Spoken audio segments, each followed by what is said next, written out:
Yisham Adam Mavach Matam Dalam Hashem, his name will be blessed forever and ever. How to fulfill a mitzvah after you die? Is that even possible? One goes to the grave, you don't go. People taking you, dropping you there. Dust, done. And you will be judged according to your actions till that point. The point that you passed away. Can anybody fulfill a mitzvah after he died? Must be. If you contribute to charity or something. Yeah, that's what I was thinking. Right. Something Contribute to charity, so Right. you'll get a Do mitzvah. something that you can. Something that will continue to produce mitzvot for Trust you. fund, Right. maybe. Okay, we'll see a very simple solution that the Peleoetz actually is offering. But the Peleoetz, the Rabbi Elazar Papa, the Peleoetz is the name of the book. It's a book of Musar, translated to English. And I'm using this. Yeah, it's unbelievable. You can see a lot of Divrei Torah using just this book. For the next, 5 years, you have Dvar Torah for every Shabbat and Yom Tov. That's what we're all looking for. Right? It's very important to study Jewish ethics, Musar. It's vital. Anyways, we are, Be'ezrat Hashem, I hope that today we will close the topic of Tochecha, of rebuke, and we're going to continue where we left off last week. We need to finish and go to the solution, finish the Peleoetz, and go to the answer to the questions, and finish and learn about the solutions, and ask some questions about rebuke. The Talmud, in the tractate, the tractate of Hagigah, point out the story about Yosef. The Talmud says that Yosef Avinu, he actually rebuked his brothers. In which way? So Yosef said to his brothers, "I am Yosef. Is my father still alive?" But his brothers could not answer him, for they were greatly alarmed at his presence. Well understood. They were in shock. Yeah. There was the reasons in the world to be in shock. So, in addition to the incredible drama of this passage, in which Yosef reveals himself to his astonished brothers, we find the concept of rebuke. How rebuked him? He was hinting something. What did he do? The Gemara teaches that when Rabbi Eliezer, every year when he reached this parsha, he was crying. Every year, everybody heard him crying. When he heard the verse, he would cry. When he heard this verse, he would cry, saying, "If such is the effect of human rebuke," meaning, when his brother asked him, "Is my father still alive?" It was some sort of a hidden rebuke. What do you mean? I mean, thanks to you, what you did, I don't know if my father survived. Right? So is my father still alive? So that was a hidden rebuke to his brothers. You see there, Reuven, Shimon, Levi, Yehuda, all the big shots standing there. And they can't say anything. They're in shock. They freeze. They could not answer to such a rebuke. Beyond being so surprised to see their brother still alive, and yet he's in such a great position. Right. It's another, on the top of Right. what, yeah. Didn't I ask to bring, he wanted to bring the Benjamin, right? So, Okay. That came later. That it came before, after sorry. this? The story here, when he revealed himself before his brothers, right? Binyamin is there. Okay. That was what happened Right. before. This is the very end when he revealed himself. So the mission after that comes next, he sent a delegation to bring his father and everyone else. So Rabbi Eliezer, when he reached that pasuk every year, was crying, "If such is the effect of human rebuke, how much more so concerning the rebuke of Hashem?" What are we going to say? says in the Sefarim, when Hashem, when one die, his neshama go to Shamayim. There's a whole process. Because Hashem, remember one day we'll share what's the process, what happened in the first day, first 3 days, the 7 days, what happened through the year. The neshama goes up and down, go back to his house, to his place. And then the neshama will be judged. And they open the Shulchan Aruch, they open the Bereshit, Shemot, Vayikra, Bamidbar. They will ask him, every pasuk, every halakha, did you fulfill? You didn't. Did you do it? You didn't do it. Why you didn't do it? Oh, you couldn't do it. You were too busy. I was sick. I was big. People come with all the excuses in the world. And they're going to show us in a short movie how we could do it. Because if it was for the Maverick games, we were preparing ourselves 2 days before, and that day we bought beer and we called a friend and we found the time to watch the Maverick games. Or any other, whatever, Cowboys football. For that you make efforts. But go to Myri or go to Torah class, you didn't have time. Okay. All of us, believe me, it's all of us. We all have that excuses. We just need to be aware that one day we'll be judged for it. And we should prepare ourselves. I would suggest myself first to prepare ourselves not with a good excuse, but with efforts. You remember the song that everybody says, Kecho emochem devarim v'shovo el Hashem Kecho emochem devarim v'shovo el Hashem Ayayim v'shovo. You're familiar with this song, right? What does that mean? So if you ask, I'm going to answer. Thank you. Kechu imachem, take with you devarim, things, words. It's devarim, sometimes a word, but it means things. I'm translating literally. Kechu, take with you devarim and go back to your father. Meaning, the Navi means here, before you go to Shemayim, to your father, bring with you some stuff. Don't come empty-handed. What you going to bring? Mitzvot. Talenti. Torah learning. This Hashem like talenti. What's the talenti? Sherbet, the ice cream. Oh! Aranis. Bring with you heavy stuff. What's the heavy stuff? The Torah, the mitzvot, the effort that we make. No one expecting us to be Moshe Rabbeinu, Yeshua, or all the great rabbis. But at least to see if we reached our own abilities. So this is the recommendation. The Nabi says, Kechu imochem devarim, take things with you. By the way, notice that the Navi says, imachem. What's imachem? Imcha, imi, with you. Itchem, it's also with you. Bo iti. What's bo iti? With me. Why once the Tanakh use itchem, sometimes use imachem. English will translate it the same way. Trust me. With me. But as I said before, there is no synonym in the Mikra. There's no synonym in the Bible. There's no. Every word means different level or different things. Itchem, it's just with me. Imachem, it's in a higher level. With the neshama, with the spirituality. Meaning when the Nabi says, bring with you imachem, the mitzvot should be on a certain level, on a high level. And the high level, if to do a mitzvah on a high level means to do the mitzvah with simcha, with joy. With your heart, to make efforts as much as you can. This is the highest level of mitzvah. To do the mitzvah also with joy, with simcha. So we need to bring before Hashem devarim, mitzvot, that they are our best defenders in the day of judgment. The best, probably the only.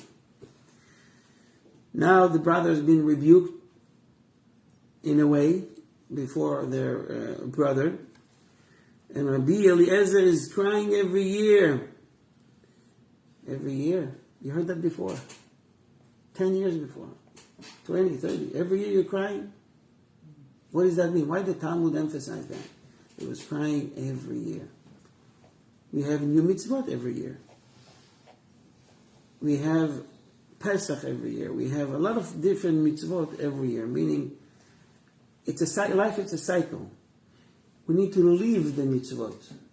This Rabbi was crying every year like he heard it the first time. The same way we need to be awakened before Rosh Hashanah, before Yom Kippur. You don't say, last year I was excited. This year, no. 2 years in a row. We've been there, done that. It doesn't work like that. It's a reminder for each and every one of us.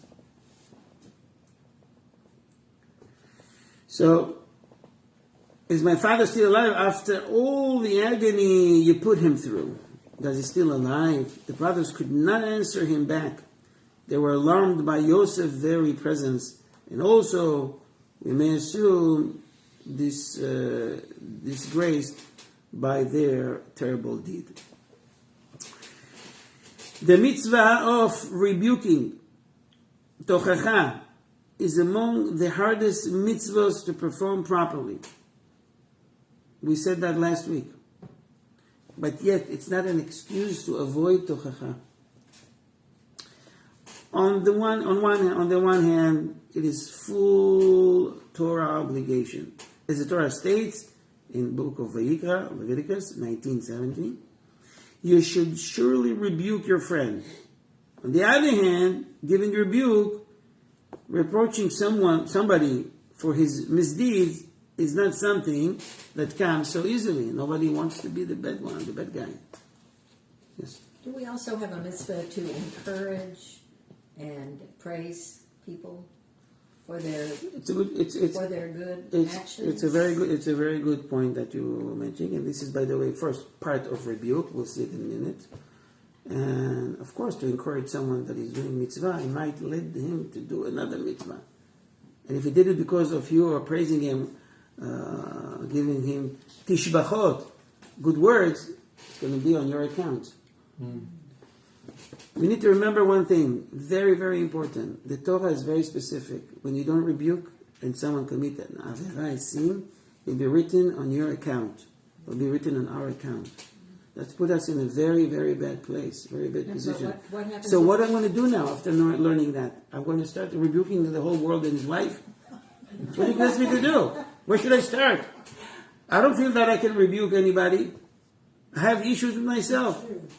Well, my plate is full already, you know. I have enough on my plate. And what happens if you rebuke someone and they commit an avera? Okay, so let's go with these questions to the very end, because I think I'm going to answer that later on. We often feel that it is inappropriate for us to rebuke others. As Rabbi Tarfon stated, and people like to quote that when you talk to them about rebuke. I wonder if there is anyone in this generation who is fit to offer rebuke. If a person says, it's a very famous Talmudic saying, remove the splinter from between your eyes, the other answer him, first, remove the beam from between your own eyes. What does that mean? What's that again? Remove the splinter? From between your eyes. There's a defect. There's something needs to be fixed, to be correct. No, what was the So you're talking to me? You should remove the beam between your eyes. Beam, okay. The beam. Wouldn't be. Got it now. What does that mean? Simcha. Where is that sourced from? Masechet Chagiga. Hagiga? Chagiga. Remove the obstacle. What does that mean? I'm sorry, it's Arachim. Masechet, it's directed Arachim. It's Arachim, page 16b. Okay? Tetzayin B. Tetzayin Amud Bes. Yes. Arachim 16b. So, what does that mean? Don't throw stones at a glass house of your own. You want me to read this again? Yeah, read it. Let me read it again.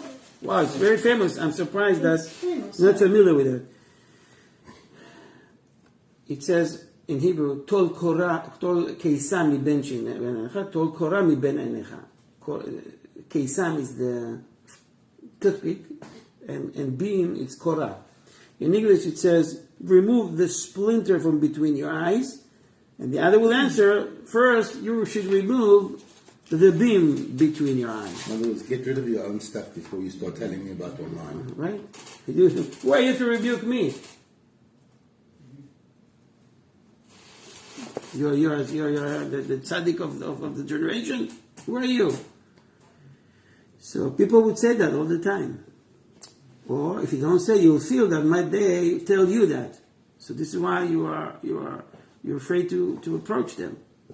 If this was true of the generation of the Tanaim, the rabbis back then, it is certainly true in our generation. Yet, despite the difficulty involved, the mitzvah of tochecha, rebuking, continues to apply today.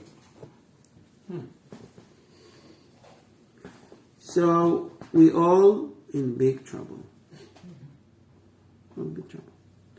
Unless we learn today the keys, how to avoid, we get the tools, how to act next time we see someone committed a crime, committed a sin, or is about to do a sin, or already did.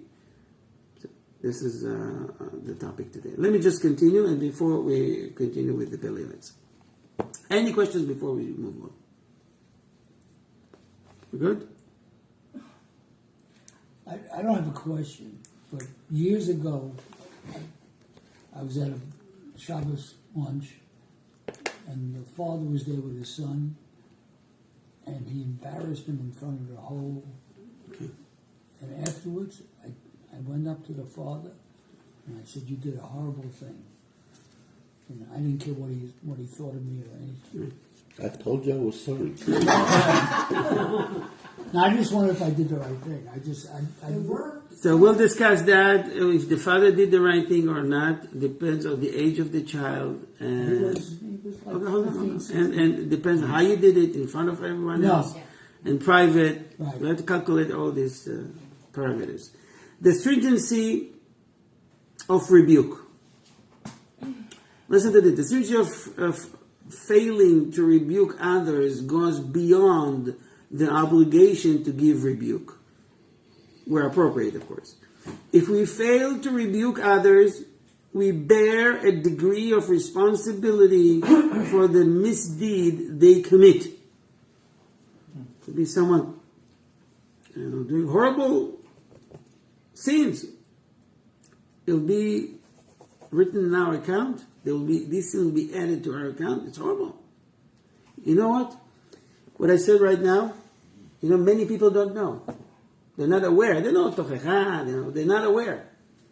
They just feel it's not my place to say anything. He's grown up. He knows what to do. You have to learn the law of rebuke before you decide such a thing. This is noted by the Rambam. The Rambam cites the obligation to rebuke where required, which is ruled by the Gemara of Arachim that I mentioned, 16b, stating, quote, one who sees his friend transgressing or going in ways that are not good must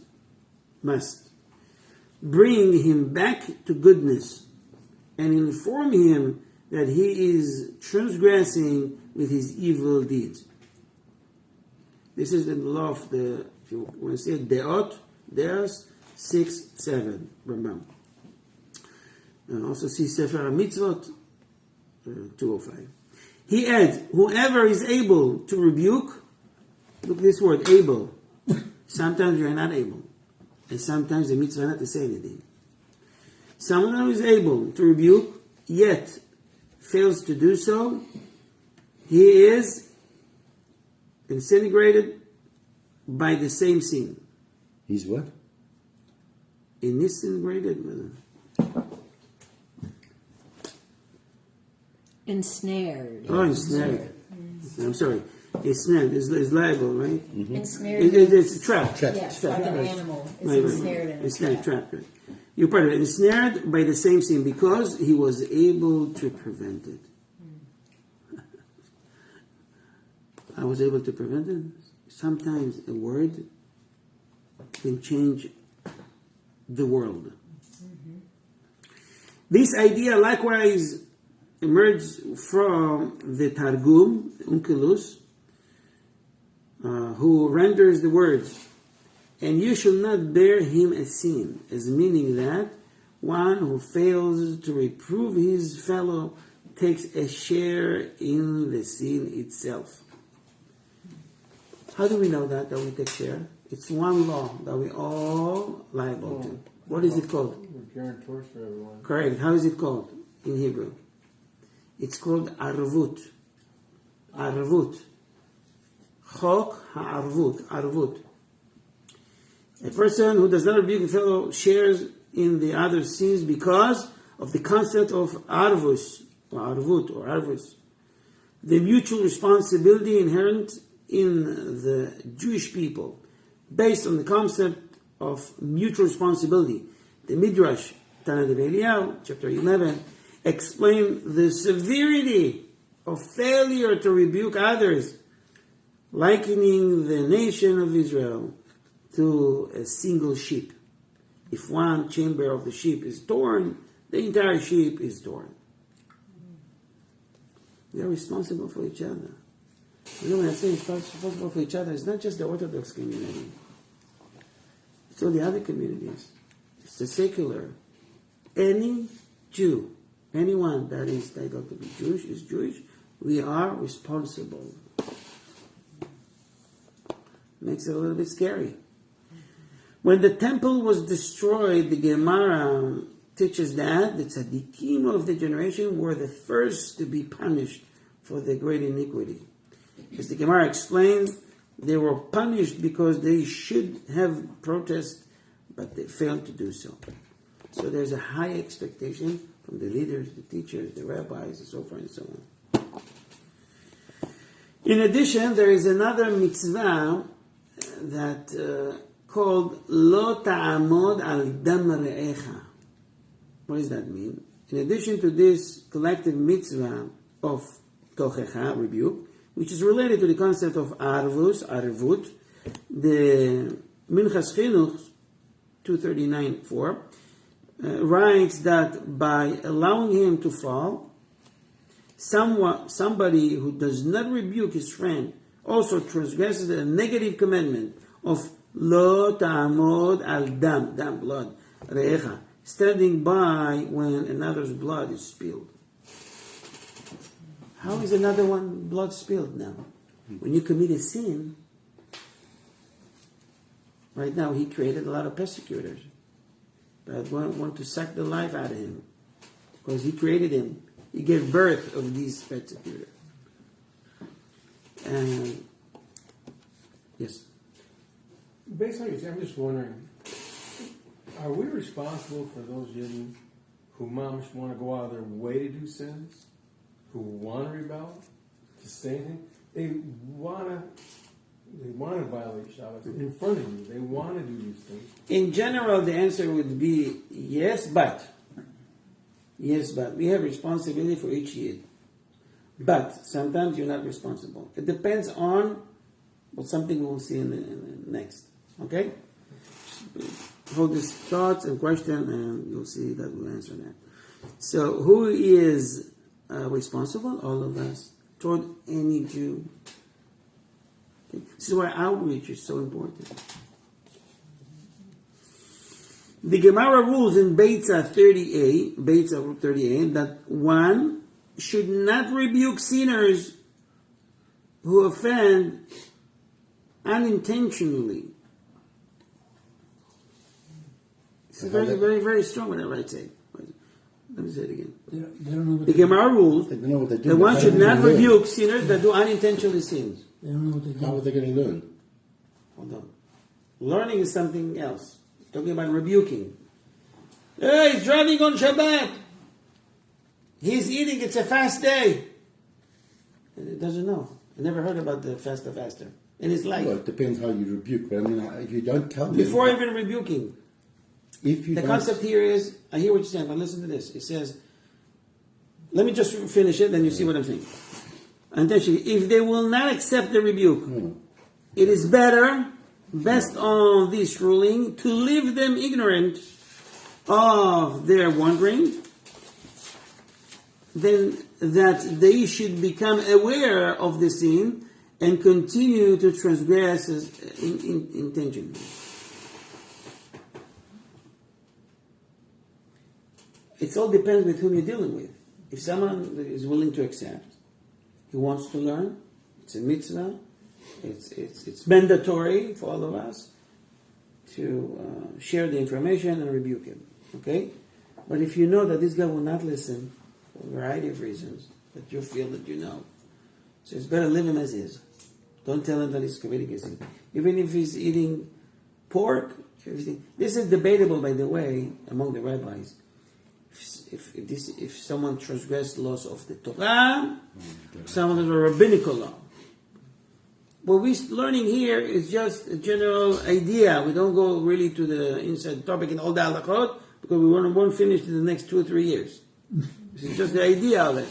And you understand? It's not that easy. Initially, the Gemara explains that this refers only to rabbinic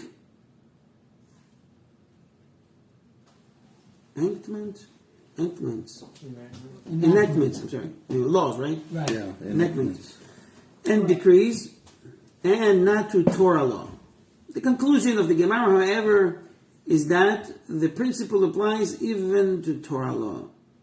Woman who transgresses the Torah law of the Tosefet Yom Kippurim, the mandatory addition of the time, the fast of Yom Kippur, should not be reproved for their offense, because it will only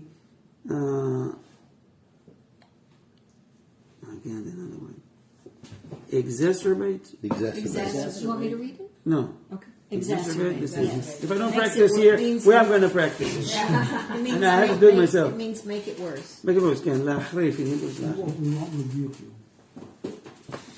So sometimes, we need to do so much calculation before we think to rebuke, and what we're going to say, and how, and in front of what time, and it's a lot of calculate. Let me just continue here, and I'm going to go through the questions and wrap up this topic.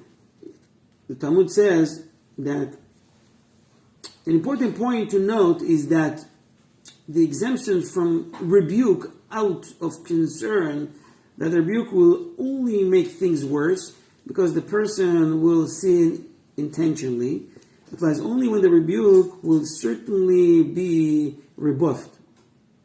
Right?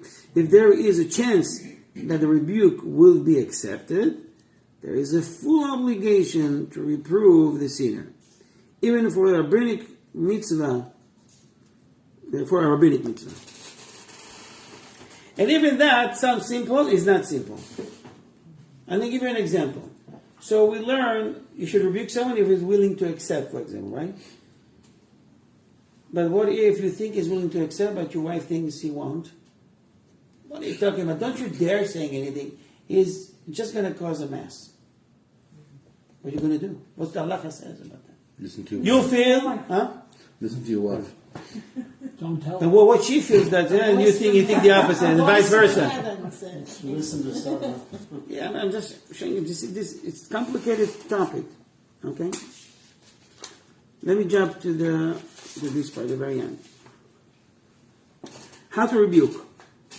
The Torah instructs us: you should surely rebuke your fellow, and you should not bear sin on his account.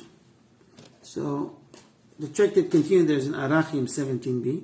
Explain the last part of the verse is limiting the obligation of rebuke.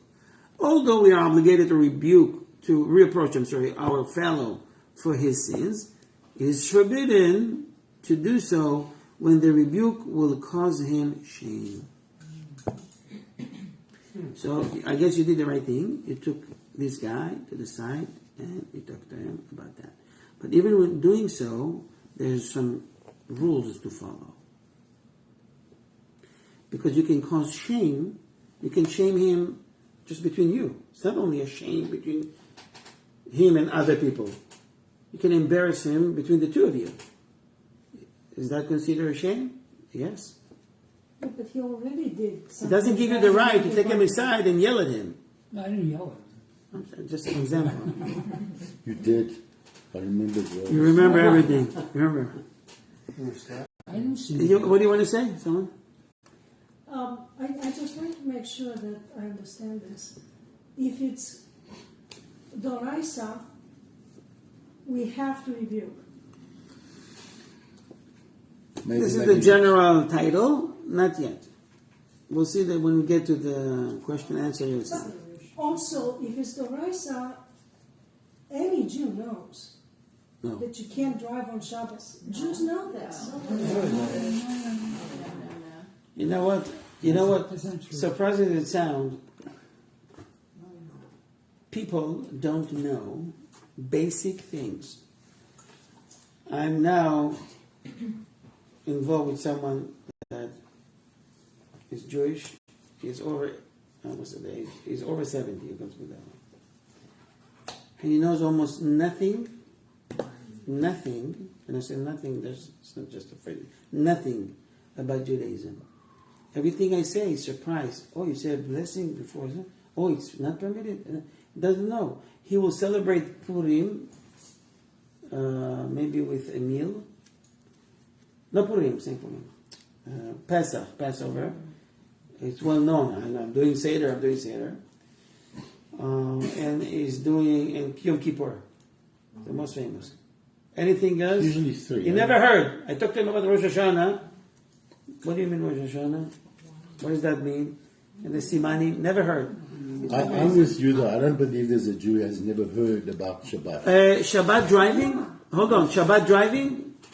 Some rabbi says yes, some rabbi says not. Oh, it depends on where community you live. Right, but the point So where is- community you live? But the Oh, I point, belong to Temple Emmanuel, for example. but So the rabbi there says, it's okay.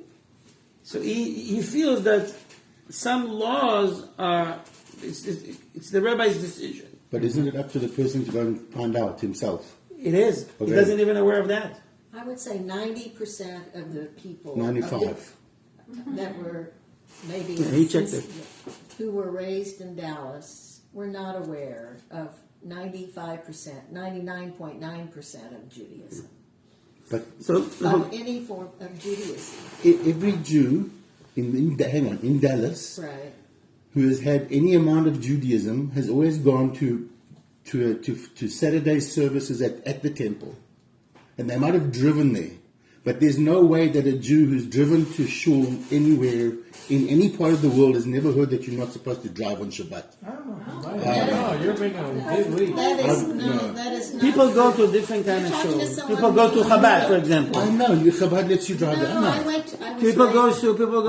I was raised Listen, in a I- Most of the I grew Orthodox up- children I may grew up surprise you. without- Let I them grew drive. up without any Judaism, and I knew. South Huh? Africa. There's a little bit more No, I grew up. orthodoxy. Excuse me, I grew up on the wrong side of the tracks in South Africa. I grew up in a town with 3 Jews, and even I, back then, at 10, 11, and 12 years old, knew that you're not supposed to drive on Shabbat. So you were educated. I wasn't. That's what I That's my know. whole point. I wasn't educated. but if you had been raised in Dallas, you would not Yes. have been taught that. Yes, You would not have been taught. yes, because you have an interest. We didn't know But that if in you Madison. know, What? You didn't know you can't drive on Shabbat? How would I know? what do you mean? Why couldn't Everyone I drive? drove. The rabbis drive on Shabbat, so why Everybody couldn't us? It's, but because the rabbi drives on Shabbat, when he says to you it's okay to drive on Shabbat, They don't. That's not even an issue. If It they doesn't say- even come up as an issue. No. Some people feel it depends It's on not the an community issue. rabbi's decision. It's not a halacha. This is one thing. There's a lot of other things that you, for example, you can eat a biblical food. It's okay. no, I'm Hold not on. saying. You I'm not can saying eat chicken breast. You can buy it from Tam Tam or from Walmart, even if it's not kosher. What's the difference? This one has stem. This one different stem. Why it needs to be supervised? Explain to me. The Torah says to eat. I'm allowed to eat chicken. I'm eating chicken. What did I do wrong? No, that is more complicated than Yeah, driving yes. on Shabbos. Okay. Let me continue. and eating pig. If you've ever read the Bible, We you know don't read the Bible. We didn't study Torah at Shir it's not even the Torah. If you ever went to a school where they had, but this place doesn't have They the didn't teach religion you in that school. in Hawkins. In my school in South Africa, we We had. sang Christmas carols at my school. Yeah, so there you go. So relax. I So, mean, but the whole point is that in our school, we had religious Okay. study. So we had to, but not Jewish. No, we didn't have any. Not Jewish. In South Africa, They don't do that in public. I know. I was about to say in public school you can't. In South Africa, public schools you have to learn religious studies. But you were learning about other religions. I was learning about Christianity because that's what it was. And guess what? In the Christian, Curious to see who is talking more than the Rabbi. I'm just saying that's fine. It's fine. But this is the head of the household. Actually, I'm sorry. This is the head of the household.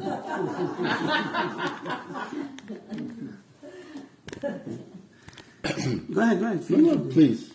Okay, so let me just continue. The halacha. Let me say also, if I did something like, here I am doing this is long. We're going to hold it against you. Wasting time. Yes. No, I was saying if I did something like call or send an email to my 3 siblings, none of whom is practicing Jew at all, and said something like, "Oh, I got this information about, I'm working on our cemetery issues on cremation. Did you know that we were not raised that cremation is?" Yes, absolutely. You can share information. But no, they are already so turned off to Judaism. And also I got them all involved in yoga, and this is a very strong precept of yoga is cremation. So, Oh, really? yes. Why do that's what they do? They cremate and they throw your ashes in the Ganges River. That's their big. Anyway, but I'm just saying, if I did that, it would not be of benefit to them. Well, if you feel it's going to be a benefit, so don't do that. But it's a great mitzvah to share such information. Let me just finish here so we can. You know what? I'm not going to finish today. I'm telling you. Sorry. But it's okay. It's fine with me as long as you okay with that. It's fine with me. This halacha is ruled by the Rambam. There are 6:7. One who rebukes his fellow should not speak with him harshly, thereby causing him a shame. The more so in public.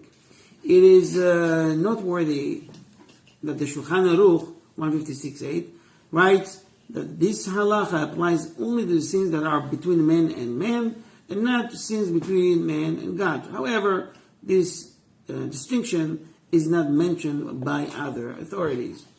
The Rambam also teaches us the general method of rebuke. One who rebukes another should administer the rebuke in private.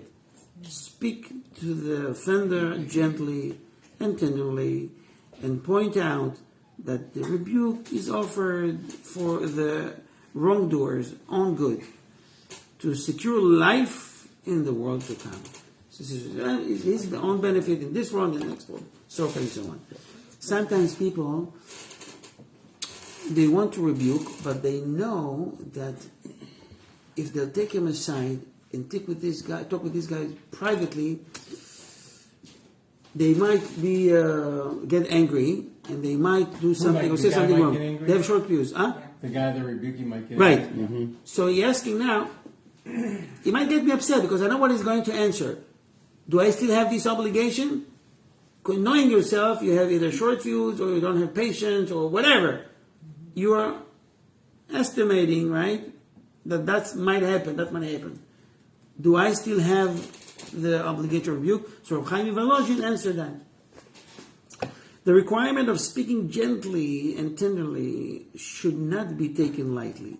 Of Chaim of Volozhin, Keter Rosh 143, goes so far as to write that somebody who knows that he will be unable to maintain his composure should entirely desist from offering rebuke. If you know that you haven't got that capability, do you still bear the sin of the person? You still what? Do you still absorb that person's sin? It's a good question. The problem with what you're saying is people like to get off the hook just by saying, "I'm not the person for it."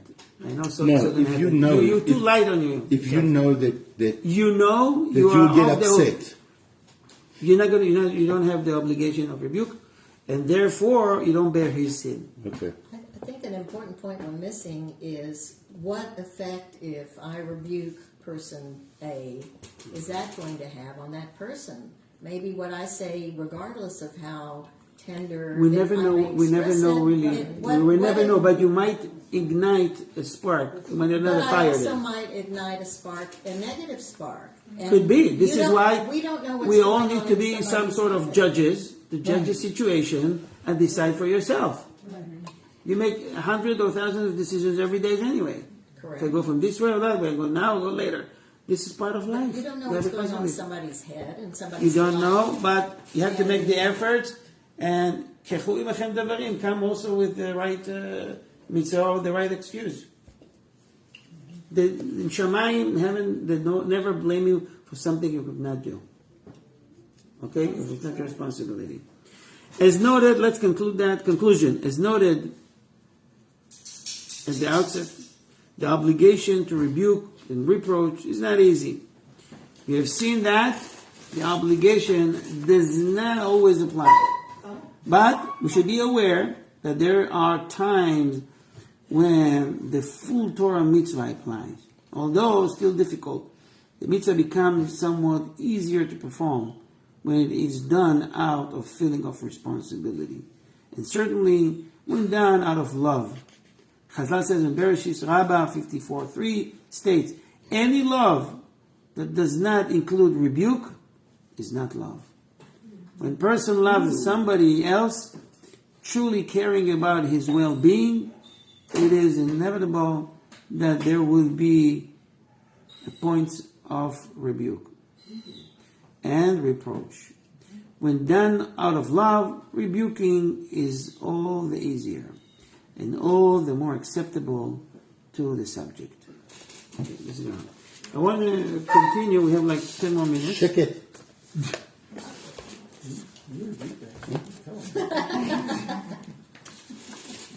Continue where we left off last week. However, also when reproves them, the sinners, for sins that people have trampled upon, he should include himself with them and say, you're talking on Shabbos table.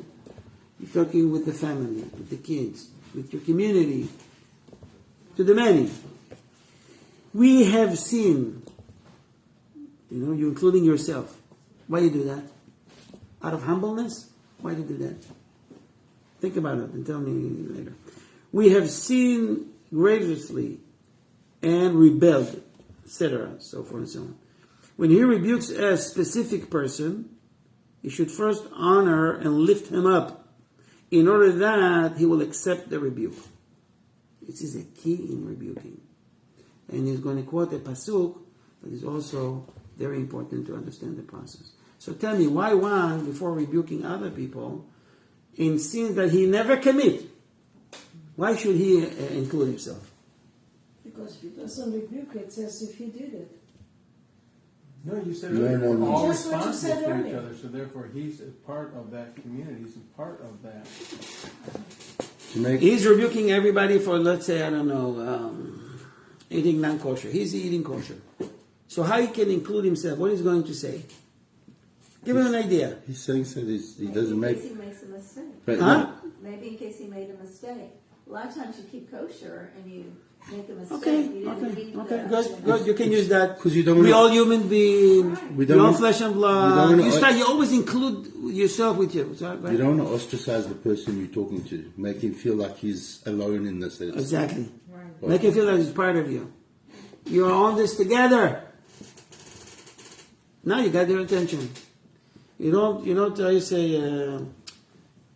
feel that you are over them. Mm-hmm. I'm here to tell you what to do, and I'm the boss, I'm the king, I'm better than you. When he rebukes a specific person, he should first honor and lift him up in order that he will accept the rebuke. This explanation is the commentator suggested in the verse of Mishlei. Mishlei is Proverbs 9:8. Do not reprove the mocker. Remember the title from last week? Reprove a mocker, lest he hate you.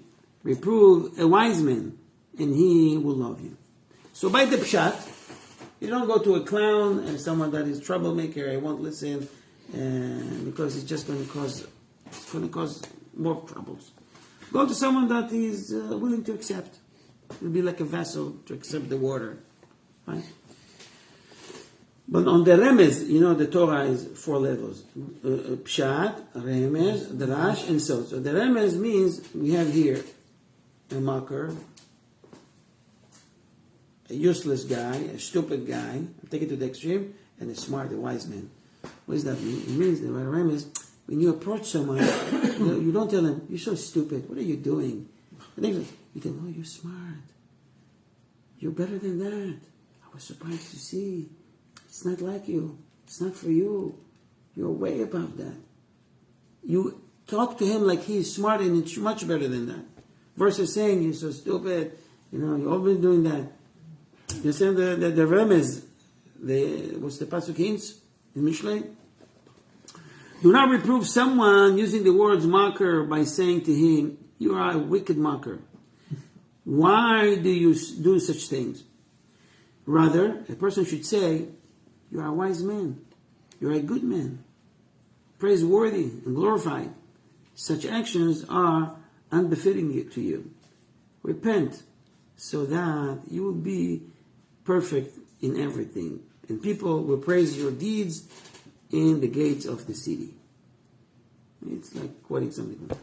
If a man will not respond positively to a soft approach and does not abandon his evil ways, then a person should speak harshly to him, even to the degree of lashing, if he has the authority to protest. The best thing for sermonizer, right? Is that right? Sermonizer. What's sermonizer? Yes, they use the word sermonizer. I don't know if that's Someone who's giving a sermon. Oh, Yeah, it doesn't sound. The best thing for sermonizer to do when he sees people who blatantly violate a certain prohibition is to request that he speak from a holy book about the issue, or when he is standing among people. He should direct the conversation to talk about the prohibition in this issue and its severity. The listener will hear, and the one who refrains will stop. Meaning, sometimes you don't have to go direct. You saw some errors, some defaults during the week. Wait. Till Shabbat. Shabbat comes, family gathers, and put it in your Devar Torah, the Torah words. Hint it. They'll get the message. Mm-hmm. That's the main idea here. Sometimes, and I'm taking advantage of this technique all the time. When I see someone do something, either in my family or in Torah class, so I'm rebuking, and I know that they're watching, or they will watch later, or taking advantage of it. A person can fulfill this mitzvah even after his death for many generations. Let me just summarize it in 2 words. It says, if someone is able to write books of ethics, of dinim, do it. Versus writing a book of pilpul, the Gemara and the Tosfot, and says there, because he says harsh things against that. He says, your book is a lot of pilpul, and the tractate says, and Yivamos, and who is going to read that? And if you can find there are very few, and many wrote these kind of books, and a mold got cut these books, and worms ate these books. Make it simple, easy books of ethics, books of simple dinim, what to do in Pesach, what to do in the holiday, what to do if you miss Ya'aleh V'Yavo in Ma'ariv. People dive into their Ma'ariv. Oh, I finished 3 steps. I didn't say Ya'aleh V'Yavo. Should I repeat? Yes or no? People don't know this basic halacha. Write this kind of halachot. You do more to the society, to the community, by writing these simple things than the people that no one remember the day after.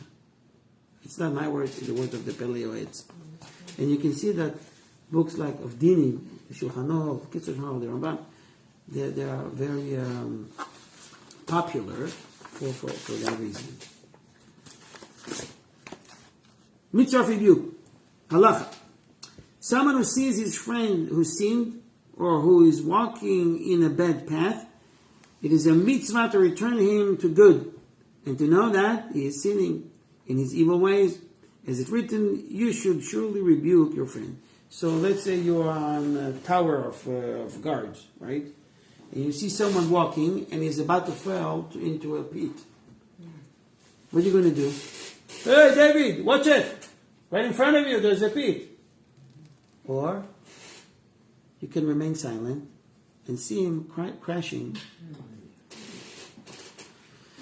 This is exactly like that. We see our friend is about to fall into a pit. We should warn him. Sometimes the person says, "Oh, why are you screaming?" I tell you, if I won't scream, you fell in it. Sometimes you're too close, I don't have time. I have to do extreme things. I have to do hard things.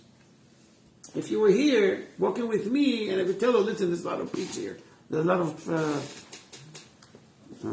tremble. Right? Primarily, the biblical mitzvah of rebuke still applies nowadays. 3. One who rebukes his friend must rebuke him privately and gently, and must tell him that it is only rebuking him for his own good, and to bring him to a life in the world to come, as we said from the Rabbi. Anytime I say fellow, if I say fellow friend, it's not necessarily a friend. Could be wife, husband, kids, father, mother, so forth and so on. Fellow human being. Huh? Fellow human being. Fellow human being. Fellow Jew. What about a non-Jew? I see a non-Jew about to commit a sin. He will transgress one of the 7 universal laws. You need to tell him. Well, then, yeah, we have You have to tell It's him. supposed to be a light unto the nations. Right. But if I don't tell him, do I commit a sin? we don't have an obligation to. We don't have the obligation, but it's a great mitzvah to rebuke and teach them the right way. But I don't bear a sin for it. Okay. Anyone who is in a position to rebuke and does not rebuke is punished for that very sin, period. We should remember that. One may only rebuke if he thinks that if his friend will listen.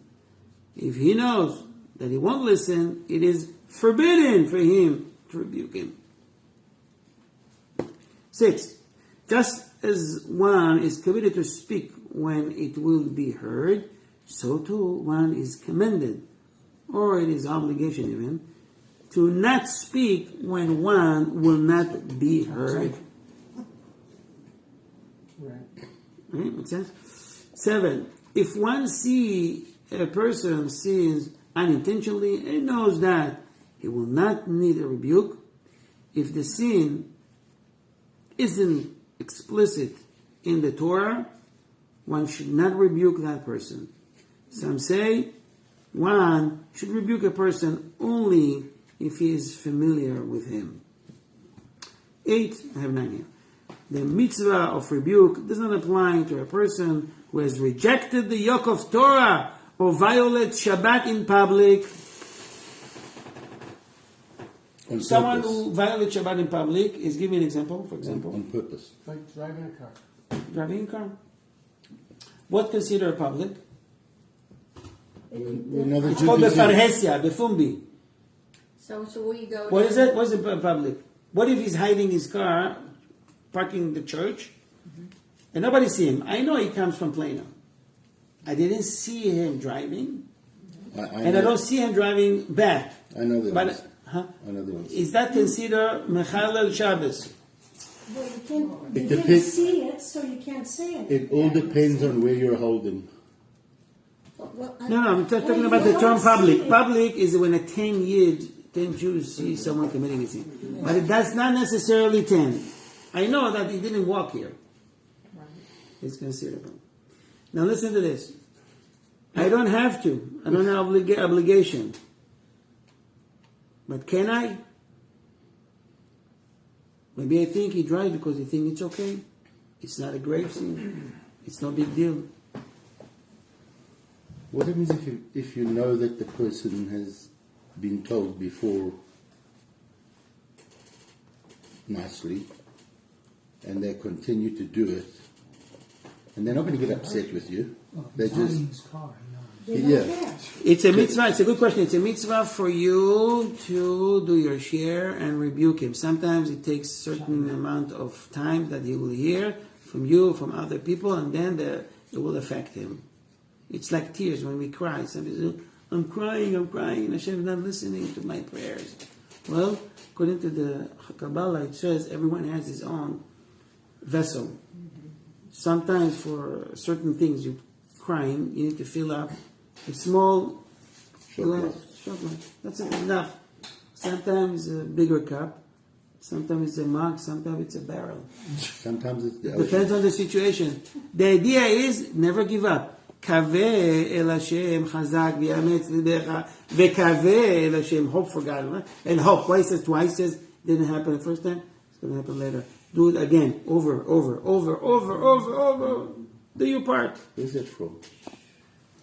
9. Just like any halacha inquiry should be brought to a qualified posek, questions regarding this mitzvah should certainly be brought to a qualified posek. I'm running really quickly because I have like 2 minutes. I don't have 2 minutes. Okay. Okay. I wanted to share with you a little bit more. I will leave it. You have 2 more minutes. It's 9:13. You have 2 more. 9:13. Okay, so it's a little bit more halachot. If someone sees a father or a mother transgressing any Torah law, you should not talk to them and tell them that directly, that they are transgressing Torah law, but you should find a way to say it, to hint, or to bring up as a story, or to say, didn't you tell me that in case so and so we should do so and so? Okay, to hint, so they will understand themselves that this is something forbidden to do. What if the parents didn't get it? So then the halacha says you must tell them clearly, but using soft words. Clearly. According to Shulchan Aruch, this is forbidden. Or to use the help of others. And it's not considered Lashon Hara. Why? Because you try to prevent them from doing a mitzvah. Right. Either go to your Rabbi, go to your friend. If it's the mother, go to the father. If the father, go to the mother. You have to play it wisely. Not to cause problems, but okay, you got the idea. One is obligated to rebuke only when there is no doubt that a sin was committed. If there is doubt, or it's rumors, or gossips, you have no responsibility. One that wants to rebuke can rebuke only if he, it's just in Hebrew I'm trying, only if he himself is good and okay and clear with this mitzvah. You can rebuke someone not to eat cheeseburger and you eating cheeseburger. We say, hey, the Torah says I'm not yet there, but you know you no one will listen to you. Doesn't matter what you say. Don't eat that cheeseburger, but leave my Parmesan chicken. It's called hypocritism, right? Hypocrisy. Hypocrisy. Hypocrisy. You know what's the source of this word? Hypocrisy. It was the guy named Hippocrates. No, it's H. That he- It's spelled differently. This is H-Y. It's a Greek philosopher. Yeah. Listen to this. It's a Greek philosopher. He said, "First do But he no was harm." preaching, right? There was preaching patience. This is why rabbis need to have patience, Daniela. So, The rabbis have a lot of patience. It's a good thing I'm a woman. I wasn't always like that, you know. So I was saying, What kind of the patience or patience like a doctor? patience. It means that Hippocrates, what happened with him, he was preaching to his congregation, you should be satisfied with bread and water only and live on just water and bread and so forth. So one day the students came home and the wife says in the backyard and they see eating grapes and shish kebab and he says then, Hippocrates, you just taught us that this one should eat only bread and live on water. He says, I say that you should live on this and you should live on bread. And that's not talking about me. So ever since, that was saying, ever since the term hypocrites is after this. There's a synonym for this. It's called Democrat. I said that. Okay, I'm going to erase that from my. Okay, going forward, I have two more. So you need to be straight with this sin. I mean, you should be tzaddik. In case that you know that the rebuke might cause hatred and revenge, there is no obligation to rebuke. If in case, I think it's what you mentioned, it's clear that he won't accept, people told him that 1,000,000 times, and he's not listening, and you have no intention, that you should not do a rebuke. Okay. The last one here is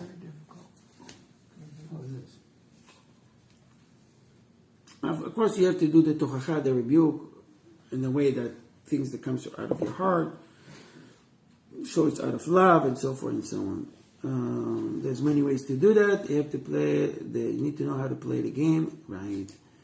Last thing is, someone that is a sinner by spreading words against Torah and how you call it, kfira, apikoros, or Messianic Jews, for example, or he is rebelling against God, and so forth and so on. The mitzvah, there is a mitzvah to rebuke him, and at that point on, if he continues, it's permitted to shame him and to advertise his sin. That's Rambam. In case that the rebuker is not biased in this case. He wants to do it because he's going to gain something out of it. So it's much more to talk. As you see, there's a lot of questions, but I think we covered it pretty much. So all this burden was over the shoulder of Noah. Noah, remember? Right. And he did what he could. But thanks to the descendants that was supposed to come from his line, he was saved. I want to wish you all the best. Bezat Hashem. I want to thank the Granite family for hosting the shiur. Hashem bless you. We get Parnassah. And Bezat Hashem, the whole family will come back to Torah. And all of us should be back to Torah in a real way. And we'll be close to Hashem when we're studying Torah. And we are not only studying, but we're also practicing the Torah. That's most important.